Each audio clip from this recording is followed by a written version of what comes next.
మీ మధ్య ఉండుటకు దేవుడిచ్చిన కృపను బట్టి స్తోత్రం. దేవునికి కృతజ్ఞత చెల్లిస్తున్నాం. దైవజనులను బట్టి వందనాలు. పెద్దలు, చిన్నలు, తల్లులు ఎందరో ఉన్నారు. వారందరికీ నా హృదయపూర్వకంగా వందనాలు చెల్లిస్తున్నారు.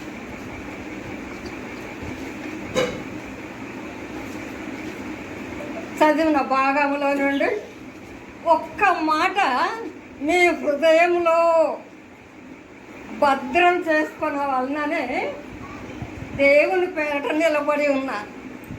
చదివిన భాగము 2 మనుషులు దేవాలయాలకు వెళ్ళిండ్రని చదివిన భాగంలో లూకా సువార్త 18:9 నుండి కొంత భాగం విన్నా. సరే, నేను మిమ్మల్ని ఒక ప్రశ్న అడతాను. ఎప్పుడు ప్రార్థన ప్రారంభించబడింది? సృష్టి నుండి ఈనాటి వరకు ఎప్పుడు ప్రార్థన ప్రారంభించబడింది?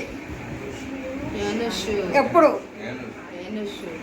ప్రార్థన చేస్తున్నాం? మనం అంతా కుటుంబ ప్రార్థన చేస్తున్నాం, వ్యక్తిగత ప్రార్థన చేస్తున్నాం, సంఘంలో ప్రార్థన చేస్తున్నాం, దేవాలయంలో ప్రార్థన. ఎప్పుడు ఈ ప్రార్థన ప్రారంభమైంది?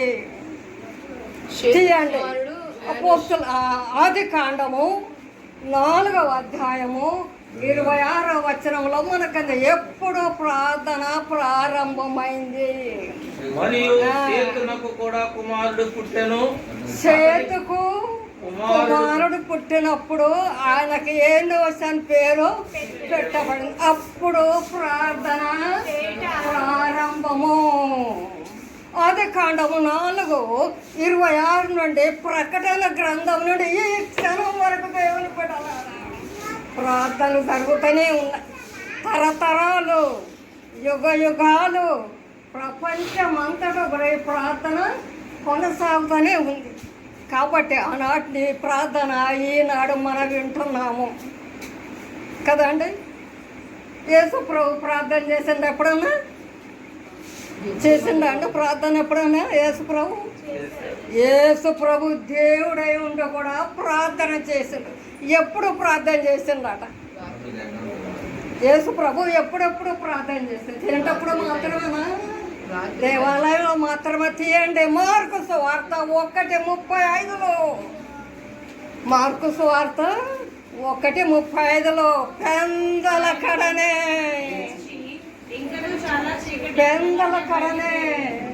యేసు ప్రభువుకే, దేవునికి, దేవుని కుమారుడు ప్రభుకే పెందల కడ లేచి ప్రార్థించినప్పుడు నీకు నాకు ప్రార్థన ఎంతో అవసరము.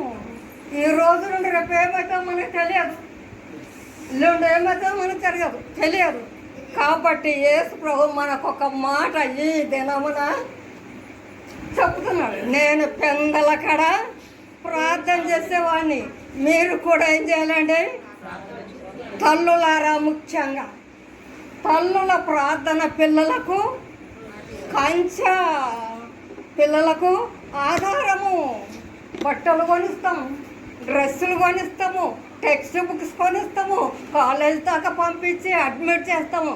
ప్రార్థన చేసిన అడుగుతున్నామా? వాక్యం చదివినా మనం అడుగుతున్నామా? ఒక దినం మా బంధువుల ఇంటికి నేను వెళ్ళిన. తల్లి పిల్లలను కూర్చోబెట్టి భోజనం చేసింది. ఇంకో కొంచెం కూరైనా, ఇంకొంచెం పెరిగైనా, ఇంకొంచెం అదేనా అంటారు. కానీ దేవుని బిడ్డలారా, ప్రార్థన చేసినవా, వాక్యం చదివినవా? తల్లులు కావాలి. ఈ దినం వాక్యం చదివిన వాళ్ళ పిల్లలు మనం గర్తించాలి. ప్రార్థన చేసిన మన పిల్లల్ని హెచ్చరించాలి. అన్ని తల్లిదండ్రులు అంతా సపోర్ట్ చేస్తారు, కావాల్సిన అన్ని ఇస్తారు. కానీ ప్రార్థన చేసినవా, వాక్యం చదివిన అని మాట వాళ్ళ చెవిలో. కాబట్టి యేసు ప్రభు ఈ దినం మనకు ఒక మాట మన హృదయంలో భద్రపరచుకోమని. నేను విజయనగరం రాకముందే దేవుని బిడ్డ సత్యం చెప్తున్నాను. ప్రభా నన్ను వాక్యం చెప్పమంటారు. నేనేం చెప్పాలో ఆలోచన వచ్చింది. సత్యం చెప్తున్నది. మన బంధువులందరూ చూడాలన్న ఆశ ఉంది. దేవుని వాక్యము నన్ను అడుగుతారు. నేనేం చెప్పాలంటే నాకు ఇవదే వాక్యం జ్ఞాపకం వచ్చింది. ప్రార్థన ప్రార్థన ప్రార్థన. పెందల కడనే ఎక్కడ లేస్తామండి? ఎటు పొరలి అటు పొరలి, ఇంకో కొంచెం నిద్ర ఇంకా కొంచెం దుప్పటి కప్పుకొని పంపుకుంటా. కాబట్టి ఈరోజు యేసు ప్రభు మనకి నేను పెందల కడ లేచిన కాబట్టి మనం కూడా 7 గంటలకు లేగలదా? పెందల కడనే లేచి ప్రార్థన చేయాలి. ఒక మాదిరి మనకు యేసు ప్రభు ఉంచిండు. ఇంకొక వాక్యం చూద్దాం. మత్తయి సువార్త 14:23 చూద్దాం. యేసు ప్రభు ఎప్పుడు ప్రార్థన చేసిండు? మత్తయి 14:23 పెందల కడ ముగించుండు ప్రభు. ఇంకెప్పుడు చేసిండు చెప్పు? ఎప్పుడు చేసిండు? సాయంకాలము. సాయంకాలం ప్రార్థన. మనకెన్నో పనులుంటాయి స్త్రీల మనకు తీరని పనులు. కాబట్టి ఈ దినము మన ప్రభు మనకేం చెప్తున్నా? సాయంకాలం ప్రార్థన చేశాను. కాబట్టి మీరు కూడా ఏం చేయాలా? సాయంకాలం ప్రార్థన చేయాలి. పెందల కడ లెగాల మొదటి మాట. రెండో మాట సాయంకాలం ప్రార్థన చేయాలి. మూడో మాట దగ్గరకు వస్తాము. లూకా సువార్త 6వ అధ్యాయము 12వ వచనంలో మనకు ఒక మాట కనబడుతుంది. లూకా సువార్త 6:12. రాత్రంతా ప్రార్థనే. పెందల కడ ప్రార్థన, సాయంకాలం ప్రార్థన, రాత్రంతా హాయిగా నిద్రపోతాం. పగలంతా ఉద్యోగం పోయి అలసిపోయి కొన్నిసార్లు ప్రార్థన కూడా చేయం. ఉద్యోగస్తులు అయితే అలసిపోతాం. కాబట్టి ఈరోజు యేసు ప్రభు నుంచి రాత్రి అంతా ప్రార్థన చేస్తున్నావా? కనీసం ఒక అరగంట ప్రార్థన చేస్తున్నావా? కనీసం ఒక గంట అయినా ప్రార్థన చేస్తున్నావా? వాక్యం చదువుతున్నారా? వాక్య ధ్యానం ఉందా? రాత్రంతా ప్రార్థన చేసేవా? ఈ విధంగా ప్రభు మనకు ఒక మాదిరి మన మధ్య వదిలేసింది. ఏమని? పెందల కడ లెగాలి, ప్రార్థన చేయాలి. ఇంకెప్పుడండి? సాయంకాలం చేయాలి, రాత్రి 3 పూటలు భోజనం చేస్తాం కదండి. శరీరం కోసము, శరీర ఆరోగ్యం కోసము, శరీర బలం కోసము, ఆత్మీయ బలం కోసం ఏం చేస్తాం? శరీరం కోసం టీ తాగుతాము, ఏదో బలమైన తింటాము, టాబ్లెట్లు తింటాము, ఏదేదో తింటాం. రుచికరమైన భోజనం అందరికి ఇష్టమే. భోజనం చేయడం అంటే అది సహజమే. కానీ ఆత్మ యొక్క ఆహారం కొరకు ఎంతమంది ప్రార్థన చేస్తున్నారు? దేవుని బిడ్డలారా, ప్రార్థన చేసే వాళ్ళు పాపం చేయరట. ప్రార్థన చేసేవాళ్ళు పాపం చేయరట. పాపం చేసేవాళ్ళు ప్రార్థన చేయరు. 2 రకాల మనుషులు. ప్రార్థన చేసేవాళ్ళు పాపం చేయరు, పాపం చేసేవాళ్ళు ప్రార్థన చేయరు. అంత మాత్రం కాదు, మన జీవితంలో ప్రార్థన మన పరిస్థితులను ఏం చేస్తుందంట? మార్చేస్తాయి.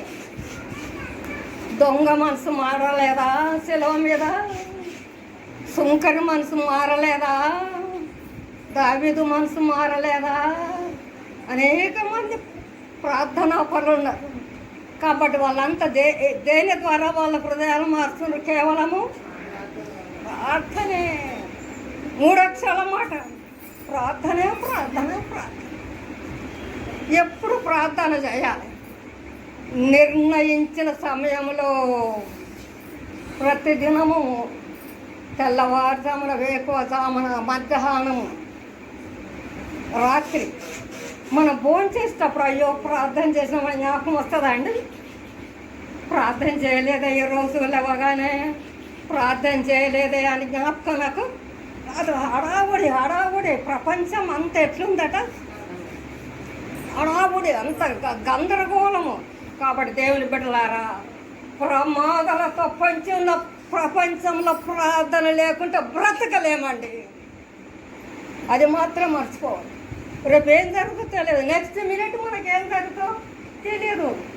కాబట్టి పొంచి ఉన్న ప్రమాదాలతో పొంచి ఉన్న ప్రపంచంలో అన్నం భోజనం చేయకుండా సరే ప్రార్థన లేకుండా జీవించలేము. ప్రభు మనకు ఒక మాదిరి చూపించండి. గందల కాడ ప్రార్థించాలి, సాయంకాలం ప్రార్థించాలి, రాత్రి అంత మాత్రం కాదండి. పగలంతా కూడా ఒలీవ కొండలకు వెళ్ళి ఏం చేసేవారంట? ప్రార్థన చేసేవాళ్ళు.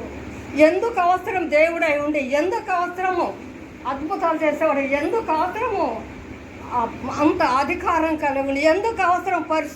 పరిశుద్ధునికే ప్రార్థన అవసరం. అంటే పాపలోకములో జీవిస్తున్న మనకు అందరికీ ఇంకెంత అవసరం ప్రార్థన? అందుకొరకనే మనం ఎన్ని మర్చినా సరే, ఎంత ధనవంతులైనా సరే, ఎంత విద్యావంతులైనా సరే, ఎంత కోటేశ్వరులైనా సరే, ప్రార్థన లేకుండా మాత్రం మనం బ్రతకలేము. ప్రయాణంలో ప్రార్థన, నడిచేటప్పుడు ప్రార్థన, మన ఊపిరి ఉన్నంతసేపు ప్రార్థనే. ఊపిరి లేకపోతే మృతులు ప్రార్థించలేరు, మృతులు దేవుని స్తుతించలేరు. అందుకొరకే మన బ్రతికి ఉన్నప్పుడే ప్రార్థన చేయాలి. యవన బిడ్డల్లారా జాగ్రత్త. యవన కాలం వృధా చేసుకోవద్దు. యవన కాలంలో సాతానుకు చోటు ఇవ్వకూడదు. యవన కాలంలో మనం ఒక్క కర్మలందు పరిశుద్ధంగా ఉండాలి. యేసు ప్రభు చెప్తున్నాడు, మొదటి యోహాను పత్రిక 4వ అధ్యాయము, మొదటి యోహాను పత్రిక 4వ అధ్యాయము 17వ వచనముల చివరి భాగంలో, ఆయన ఎట్టివాడో మనం కూడా అట్టివారమై ఉండాలి. ఒక దొంగ తన కుమారుని దొంగ అనిపించుకుంటాడా? లేదే. ఒక భిక్షగాడు తన కుమారుడు భిక్ష మెత్తుకోవాలి అనిపిస్తాడా? లేదే. కాబట్టి యేసు ప్రభు నేను పరిశుద్ధులను కాబట్టి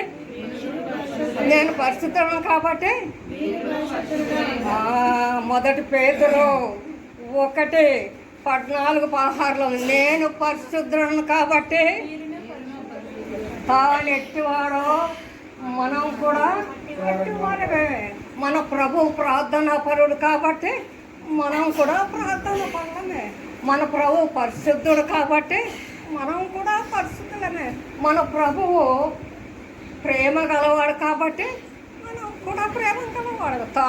ఆయన ఎట్టివాడో మనం కూడా అట్టి వాళ్ళమై ఉండాలి. అప్పుడే మన క్రైస్తవం, అప్పుడే క్రీస్తు బిడలము, అప్పుడే తండ్రి అని కలిగెత్తి మొరపెడతాం, అప్పుడే ప్రభువా అంటాం, అప్పుడే పరలోకపు తండ్రి అంటాం. అంతని కానీ పాపంలోకి జీవిస్తూ, ప్రార్థన లేకుండా జీవిస్తూ, అపవిత్రులుగా జీవిస్తూ పరలోకపు తండ్రి అంటే ఒప్పుకుంటారండి.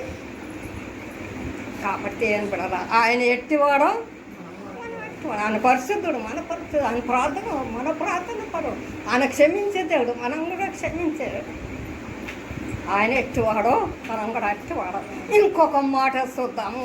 ఫిలిప్పీలు అపోస్తలుడైన పౌలు ఫిలిప్పీలకు రాసిన 2వ పత్రిక 5వ వచనంలో ఇంకొక మాట, క్రీస్తు యేసునకు కలిగిన ఈ మనస్సు మీరును కలిగి ఉండుడి. క్రీస్తు యేసునకు కలిగిన మనస్సు ఏముందండి? క్రీస్తు యేసునకు కలిగిన ఈ మనస్సు, యేసు క్రీస్తుకు కలిగిన ఈ మనస్సును మీరు కూడా. ఏ మనసు అండి? యేసుక్రీస్తు మనలాంటి అబద్ధాలాడి మనసా? కాదా? మోసం చేసే మనసా? అంతకంటే కాదు. మనలాగా మానవ స్వభావం కలిగే పాపంలో, చిక్కుల్లో, ప్రమాదాలతో, శోధనలో పడే మనసా? అంతకంటే కాదు. ఆయన మనసును మనం కూడా అప్పుడే తండ్రి, పరలోకపు తండ్రికి మన గల సంబంధమా? యేసుక్రీస్తు కలిగిన మనసును మనం కూడా కలిగిన ప్రార్థించే మనసు. దేవుని బిడ్డలారా, నీకు నాకు అవసరము పరిశుద్ధమైన మనసు, నీకు నాకు అవసరము శత్రువులను ప్రేమించే మనసు, ఆయనకు మనకు అవసరము. ఆయన ఎట్టివాడు, మనం అట్టి ఉండాలి. ఆయనకున్న మనసు అప్పుడే మనం క్రైస్తవము, లేకుంటే కాదండి కాదండి కాదండి. యేసుక్రీస్తు కలిగిన, అక్కడ మంచి పేరుంది, అక్కడ యేసుక్రీస్తు కలిగిన మనసు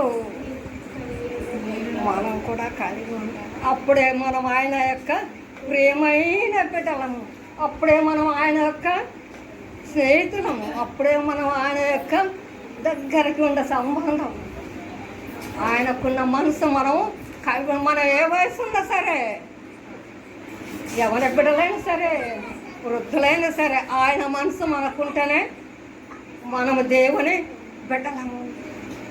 అందువలన దేవుని బిడ్డలారా, ఈ దినము ఒక్క 3 అక్షరాల మాట మీ హృదయంలో ఉంచుకోవాలని నేను బ్రతలాడుతున్నాను. ఆయన మనసు ఉండాలి, ఆయన ఎటువంటి మాట, ఆయన ప్రార్థించే మనసు మనకు ఉండాలి, ప్రార్థించే మనసు ఉండాలి. మనకు మాత్రం చూపించండి యేసు ప్రభు. 17వ అధ్యాయం, యోహాను సువార్త 17వ అధ్యాయం అంతా ప్రార్థనే. ఎందుకంటే తను అనుభవించే శ్రమల కొరకు ప్రార్థించేసిండు. గెచ్చెమన తోటలంతా కూడా ప్రార్థనే. ఏమని ప్రార్థించిందంటే తన చెమట ఏమైందట, ఇది ఎక్కడి ప్రార్థన అండి? చెమట వస్తుంది కానీ ఈ చర్మం నుంచి రక్తం వస్తుందా? రాదే. గాయం అయితేనే రక్తం వస్తుంది, గాయం లేకుంటే రక్తము రాదు. అంతకొరకనే ఆయన మనకు తన చెమట రక్తం బహు దుఃఖాక్రాంతుడై, లోకస్వార్థ 11, ఆ బహు దుఃఖాక్రాంత వేదనతో మనం ఎంత దుఃఖాక్రాంతులమై ప్రార్థిస్తున్నాము, మనం ఎంత వేదనతో ప్రార్థిస్తున్నాం, మనం ఎంత ఇంకా కష్టంలో ఉండి మనం ప్రార్థిస్తున్నాం. ఎంతమంది మన పితరులు ఉన్నారు బైబిల్ గ్రంథంలో ప్రార్థించేవాళ్ళు కదండి. అబ్రహాము స్నేహితుడు అని ఉంది, స్నేహితుడే ప్రార్థన అవసరం ఉంది. అది కండ 12లో 11వ వచనం ఉంది. ప్రార్థన చేసిందంట అబ్రహాం గారు, విజ్ఞాపన చేసిందంట 18వ అధ్యాయంలో. అది కాండం, ప్రభువా 40 మంది, 30 మంది, 25 మంది కనీసము విజ్ఞాపన చేసిందంట. అప్పుడు మోసే ప్రార్థన చేసిండు. మోసే ప్రత్యక్షంగా దేవుడైన యెహోవా మోసేకి ఇలాగో సెలవిచ్చను. దేవుడు మాట్లాడము, మోసే వినడము, దేవుని మాట చెప్పిన ప్రకారం చేయడం. యెహోషువ దగ్గర వస్తాం. యెహోషువ గారు మీరేం చేసినని అడుగుదాం. ఏం చేస్తున్నట్టు యెహోషువ గారు సృష్టిని ఆఫ్ చేసిండండి. చంద్రుడా చూడండి, యెహోషువ 10వ అధ్యాయం 12వ వచనం, సూర్యుడా అక్కడే నిలవాలి, చంద్రుడా ఇక్కడే. దేవుని సృష్టినే నిలిపించిన యెహోషువ మనం ఏం చేస్తున్నాము? రోగాలు విడిపించుకుంటున్నామా? సమస్యలు విడిపించుకుంటున్నామా? ఏం విడిపిస్తున్నాం? ఏటికి ఆజ్ఞాస్తున్నాం?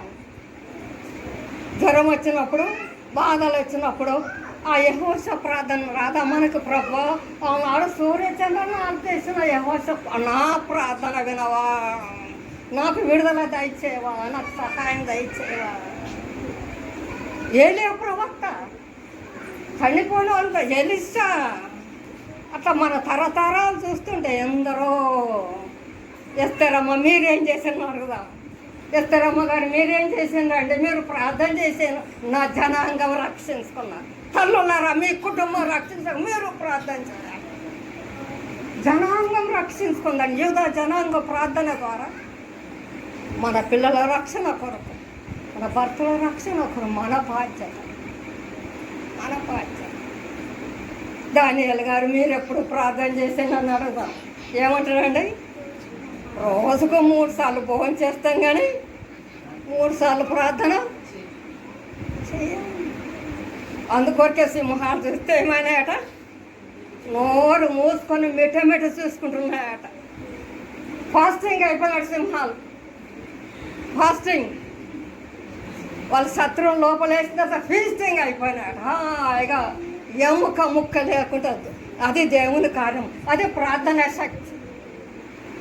అదే దానియేలు మనకు నేర్పించిన ఒక రుజువైన ప్రత్యక్షమైన ఒక ఉదాహరణ.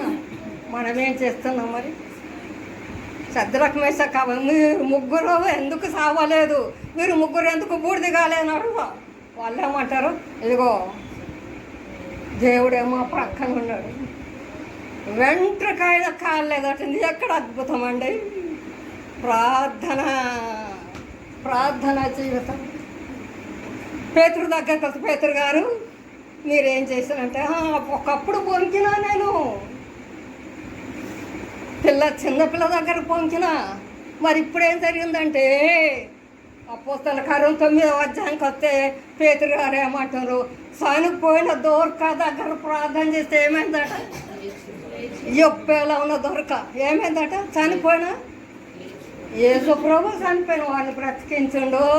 పేతురు కూడా అదండి సంగతి, ప్రార్థన శక్తి. అది ప్రార్థన శక్తి. పౌలు గారు అన్నాడు, పౌలు గారు మీరేం చేస్తున్నాండి మరి? పత్రికలు రాసిన మీరేం చేస్తున్నాను అడుగుతా. పౌలు గారు ఓగో 3 అంతస్తులు పడ్డ ఐదుకుని బ్రతికించున్నాను. మరి మనం ఏం చేస్తున్నాం? నేనేం చేస్తున్నా, మీరేం చేస్తున్నా? మీ కార్యాలు ఏంటో ప్రార్థన ద్వారా, నా కార్యాలు ఏంటో ప్రార్థన ద్వారా. దేవుని బిడ్డలారా, మనం ఊపిరి ఉన్నంత వరకు మనం ఏం చేయాలంటే ప్రార్థన చేయాలి. ఇంతమంది మనకు కొత్త నిబంధన ప్రవక్తలు, రాజులు, పాత నిబంధన ప్రవక్తలు, రాజు, కొత్త నిబంధన శిష్యులు, అపోస్తలు గొప్ప కార్యం చేస్తుందండి. హిజ్కియా గారు మీరేం చేస్తానని అడుగుదాం. హిజ్కియా మీరేం చేస్తున్నట్టు? హిజ్కియా ఏమంటాడండి? ఏమంటాడు హిజ్కియా? కన్నీరు కాస్తే 15 సంవత్సరం ఆయుష్. 2వ రాజులు 20వ అధ్యాయము 5వ వచనంలో మనకు కనబడతాయి.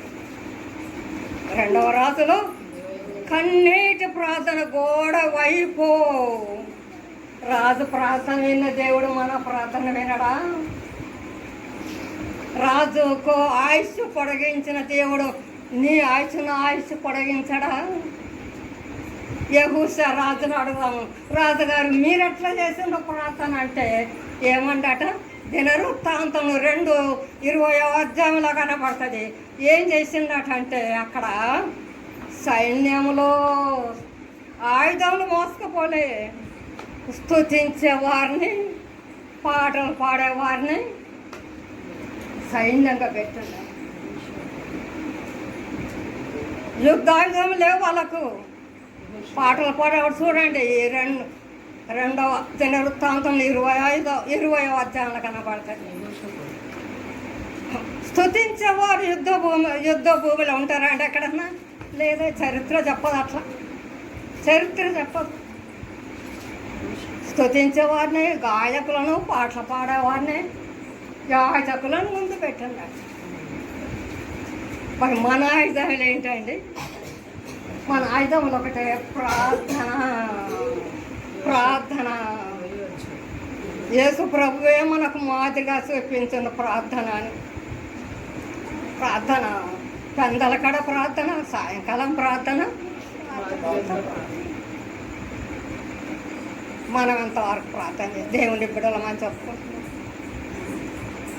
తల్లులు, యవ్వన బిడ్డలు ప్రార్థించాలి. క్రైస్తవుడు అయినందుకన్నా ప్రార్థన చేయాలి.